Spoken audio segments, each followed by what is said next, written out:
esa metrópolis de los 15 minutos genera también una segregación social. Los pobres con los pobres y los ricos con los ricos.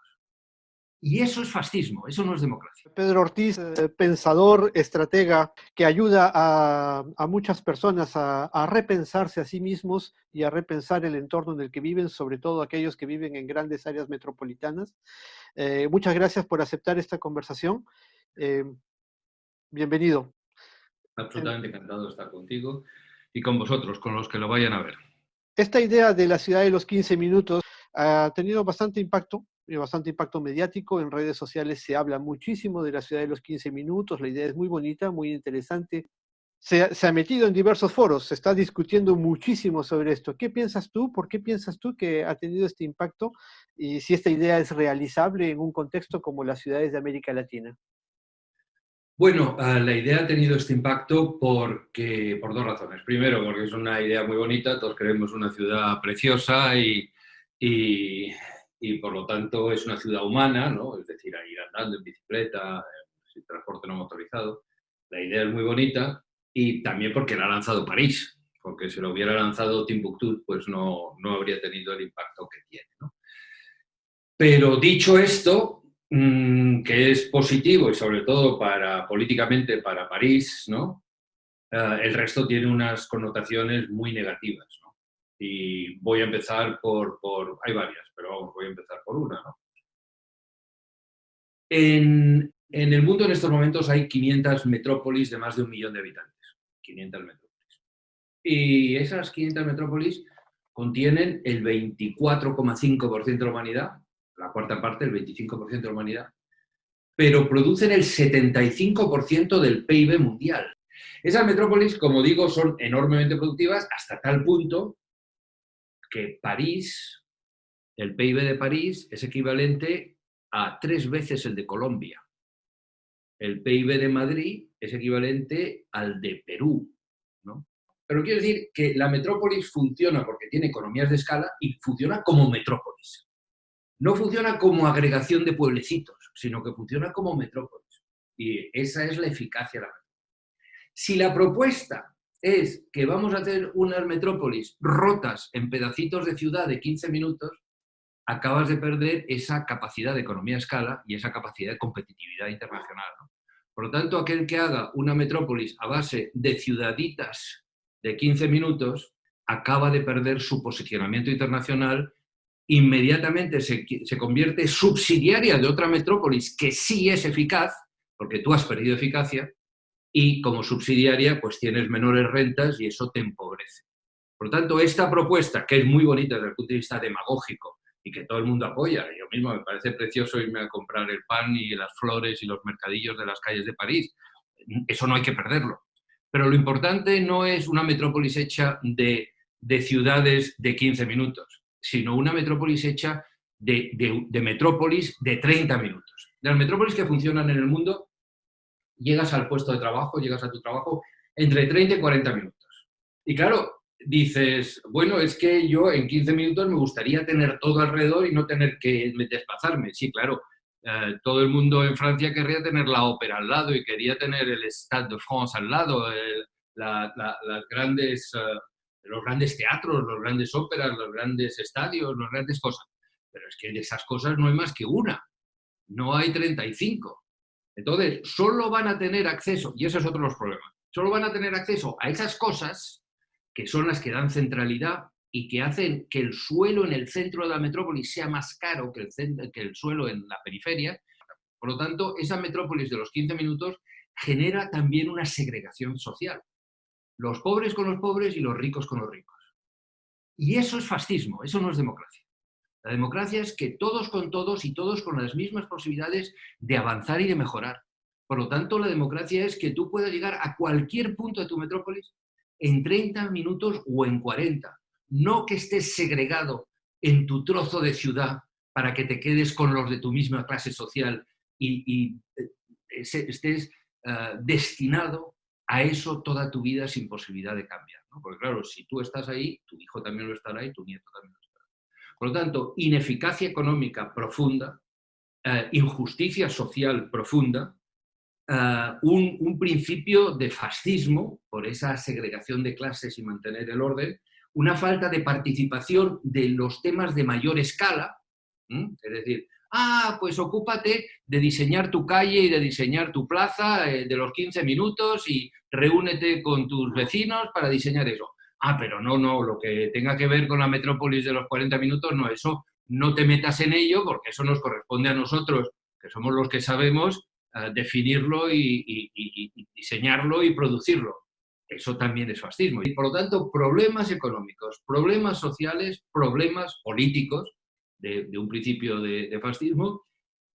Y en cuanto a lo medioambiental, pues en la pequeña escala muy bonito, pero ¿y cómo resolver la gran escala? Si tú no tienes en cuenta las grandes infraestructuras necesarias para dar servicios a la metrópoli y te permiten un mercado laboral de 4 millones de puestos de trabajo, 3 millones, si tú no tienes acceso a eso a través de las grandes infraestructuras necesarias en la metrópolis, de 30 minutos, al final, ¿qué vas a hacer? ¿Limitarte a tu zona de trabajo inmediata o vas a coger el coche para ir a esos puestos de trabajo que están más allá y por lo tanto incrementar el tráfico, incrementar la contaminación, incrementarla, ¿no? Y pensar, además, que la ciudad, el concepto de metrópolis y de ciudad es totalmente diferente, ¿no?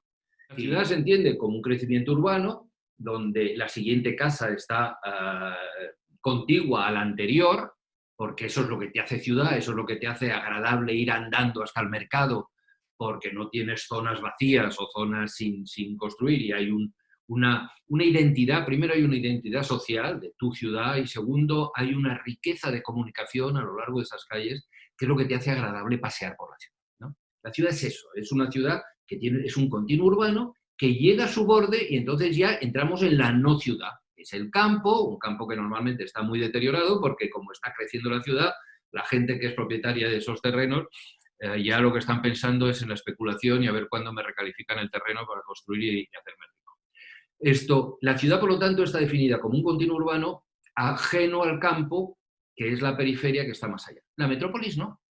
La metrópolis es un conjunto de unidades urbanas que comparten diariamente un porcentaje significativo de commuting, de intercambios económicos, laborales, etc. Por lo tanto, tú estás yendo de una ciudad a otra a través de un sistema de transportes colectivos, que en una metrópolis importante pues es el sistema ferroviario, el metro y el sistema ferroviario.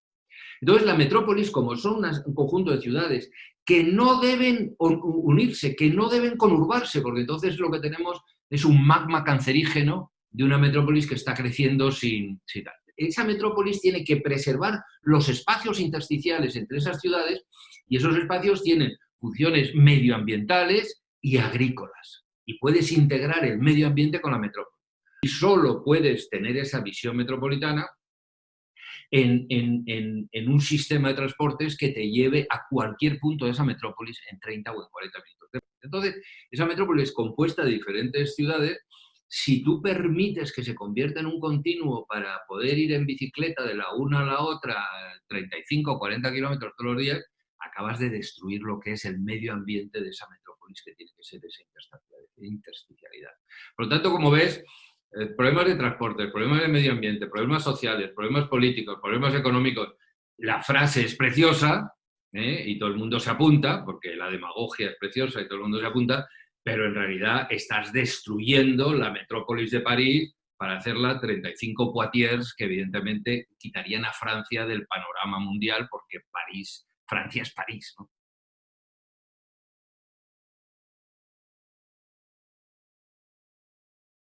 En el Banco Mundial dicen que para mí el tren de cercanías es una religión.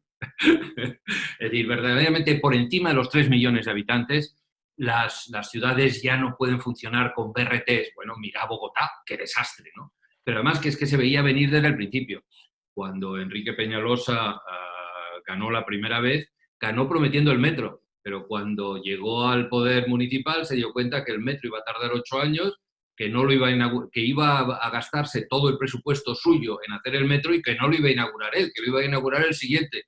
Y decidió hacer el BRT, que evidentemente para una metrópolis de 9 millones de habitantes, pues yo conozco gente que tarda 4 horas desde Soacha hasta el sitio donde trabaja 4 horas en BRT.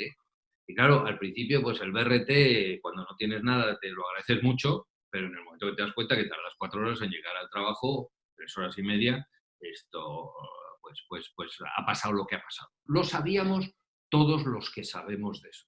Pero políticamente el BRT lo construía en 3 años, lo inauguraba él, quedaba muy bien, se había gastado su propio presupuesto en eso y era políticamente más acertado, como la ciudad de los 15 minutos, políticamente mucho más bonito y más acertado, pero destruyendo esa metrópolis de cara al futuro. Y como tú dices, es un sistema de escalas. Entonces, yo no estoy en contra de la ciudad de los 15 minutos. Yo voy a comprar el pan y voy a comprar la leche y voy a comprar todo andando alrededor de mi casa, ¿no? Y estoy encantado de tener una estructura urbana y un espacio urbano. Pero eso no me hace olvidar la metrópolis de los 30 minutos ni el país de 1 hora y media. Quiero decir que hay toda una serie de escalas, ¿no? Que son la internacional, la nacional, la regional, la metropolitana, la urbana y la local, ¿no? Que tienen que estar en diálogo. Y cada una de esas escalas tiene su modo de transporte idóneo. La internacional, pues es el avión.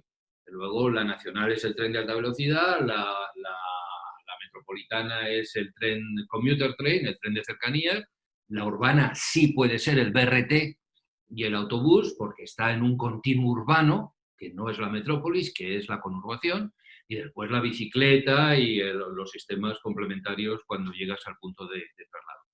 Como ves, cada escala tiene su modo de transporte más adecuado. Cada modo, cada distancia, cada estructura, cada escala tiene su integración y su relación, diálogo con las otras escalas. ¿Qué rol deben asumir esas autoridades saliendo de este eslogan de la ciudad de los 15 minutos?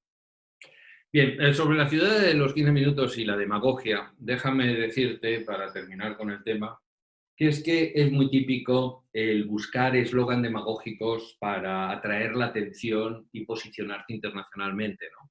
Y desde el punto de vista político está muy bien, quiero decir, eso es un éxito político que refuerza la imagen y la identidad de esas ciudades internacionalmente. Y estoy pensando en estos momentos también en la tontería de Barcelona de las supermanzanas, que también estoy de acuerdo. Es decir, las supermanzanas, pero claro, las supermanzanas ya Le Corbusier las proponía en 1928 y Otto Wagner las proponía en 1912, ¿no? Entonces, plantearlo como una nueva idea genial de transformación de la ciudad y que va a resolver todos los problemas, y esto lo vivimos periódicamente, porque siempre cada 5 años o cada 10 años, ya, cuando se ha demostrado que la idea anterior era una tontería, bueno, no era una tontería, era insuficiente y no resolvía la ciudad de la metrópoli, alguien se invente otra idea nueva que los jóvenes que no tienen experiencia la siguen porque dicen, ah, qué buena idea, pues vamos a seguirla. Intentan competir en ser más brillantes cada uno en esa idea, hasta que esa idea, pues evidentemente hace aguas por todas partes y ya no sirve. Esta frase de la ciudad de los 15 minutos, que es muy bonita y muy atractiva, pues bueno, pues sí, estamos de acuerdo, pero desde luego, si te olvidas de todo lo demás, estás haciendo un pan como unas tortas, que decimos aquí en España.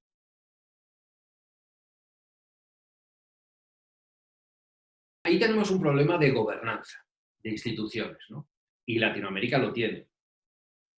Los países donde la metrópolis pesa mucho, el presidente no quiere tener un gobierno metropolitano. Pero, sin embargo, para funcionar una metrópolis necesita un gobierno metropolitano. Porque un conjunto de gusanos no es una serpiente. Es decir, un gusano tiene 15 centímetros y es un gusano. Pero si tiene 1,5 metros ya no es un gusano, es una serpiente. Y eso es una metrópolis. Y el ADN del gusano es totalmente diferente al ADN de la metrópolis y como pretendas manejar la serpiente como manejas un gusano, te va a ir muy mal en la vida. Y eso es lo que está ocurriendo en las metrópolis latinoamericanas, que no están sabiendo cómo gobernar y que como tienen miedo del peso de la metrópolis, llevan a un sistema confederal de que los alcaldes se sienten ya. Es decir, necesitas un gobierno que pueda no solo ofrecer limpieza en las calles, sino que además ofrezca unos transportes eficaces, que tenga una educación adecuada a las estrategias metropolitanas. En Latinoamérica existe un personalismo en lugar de un posicionamiento ideológico de los partidos que hace pues, que al final pues, sean esos populismos, esos intereses, esas mangancias y esas corrupciones, ¿no? Entonces, Latinoamérica sí tiene un problema, digamos, de entender lo que es una democracia y de construir una democracia a base de las alternativas de gestión de un país, en lugar de los personalismos de cada uno. Y no sé, Entonces, entonces, si justamente tienen ese problema, esas personas que tienen ese problema son las que después tienen que interpretar el territorio metropolitano. Si ya no interpretan bien su propia organización, ¿cómo piensas tú que pueden entender la organización socioterritorial y vamos a ver, darle su potencial? organización y el territorio metropolitano no es más que un instrumento para sus objetivos, no es el objetivo de por lo que se están presentando. Hay dos frases que a mí me gustan. Primero, una democracia vale lo que vale la educación de sus votantes. Es decir, cuando el votante no está educado, no entiende de esto y termina votando a un señor porque tiene más sex appeal o porque ha dicho tres tonterías o porque ha hecho tres eslóganes que no funcionan pero que tienen mucho atractivo, como la ciudad de los 15 minutos, pues esa población no tiene capacidad de elegir el político adecuado. Y segunda frase, que lo han dicho muchos, pero vamos, lo han dicho muchos, es que los políticos no son más que reflejo de sus ciudadanos. Cuando un ciudadano está votando a un partido, a un político que sabe que es corrupto, está siendo cómplice de esa corrupción. ¿Cómo piensas tú que va a evolucionar la vivienda, el hábitat en los próximos años? Y te diré una sola frase. Los virus en los ordenadores, la ciudad es como los ordenadores, ¿no? Tienes el hardware y tienes el software. El hardware son las calles, son las casas y son las tuberías, y el software somos nosotros, ¿no? Somos el data bank, que son los recursos humanos, y no sé si me lo has oído alguna vez, somos el data bank, los recursos humanos, y somos el social resources, los recursos sociales, que es cómo operamos entre nosotros, ¿no? Y eso se llama también inteligencia colectiva. Entonces, cuando un virus entra en un ordenador, no afecta al hardware, afecta al software, ¿eh? Y el ordenador lo soporta o no lo soporta porque tiene los antivirus dentro del software o no, pero el hardware es el mismo. Bueno, pues con la ciudad pasa lo mismo. Las ciudades no están afectadas por el COVID en función de su estructura urbana. Seúl se parece a Vancouver, ¿no? Y sin embargo en Seúl no hay, bueno, Vancouver, a Seattle o a San Francisco. En Seúl no hay casos del COVID y sin embargo en San Francisco sí los hay. ¿Por qué? Porque es el comportamiento del software de los ciudadanos el que genera una cosa, genera otra. Y a mí me hace mucha gracia que llevamos un año los especialistas en urbanismo hablando de cómo hay que rediseñar las ciudades para hacer frente a las pandemias, etc. En Europa hemos tenido pandemias cada 80 años, ¿no? Y a veces han matado al 30% de la población, que si en Europa ahora muriera el 30% de la población serían 200 millones de personas. Y después de las pandemias, durante 2000 años, no ha pasado nunca nada, ¿eh? La ciudad ha vuelto a ser el mecanismo de producción que era antes hasta que llega la siguiente pandemia. Entonces, una transformación radical de nuestros sistemas urbanos no va a ocurrir. Por lo tanto, las pandemias afectan y se tienen que luchar desde el software, desde el comportamiento de los ciudadanos, no desde la estructura urbana. Y segundo, esa estructura urbana, lo más que se puede hacer es la segregación, segmentación, para ir controlando con diferentes niveles, DEFCON 1, DEFCON 2, DEFCON 5, en las diferentes áreas. Y finalmente, esto no va a afectar a los sistemas urbanos, porque los sistemas urbanos están diseñados para maximizar la productividad, y en el momento que tú no maximizas la productividad, te quedas fuera de juego y te conviertes en una metrópolis, una ciudad subsidiaria. Muchísimas gracias, Pedro, por toda esta información y pues vamos a dejar la entrevista aquí. Bueno, te agradezco mucho por tu tiempo. Muchísimas gracias y espero que los que la hayan visto hayan aguantado hasta el final porque les haya interesado. Muchísimas gracias. Gracias.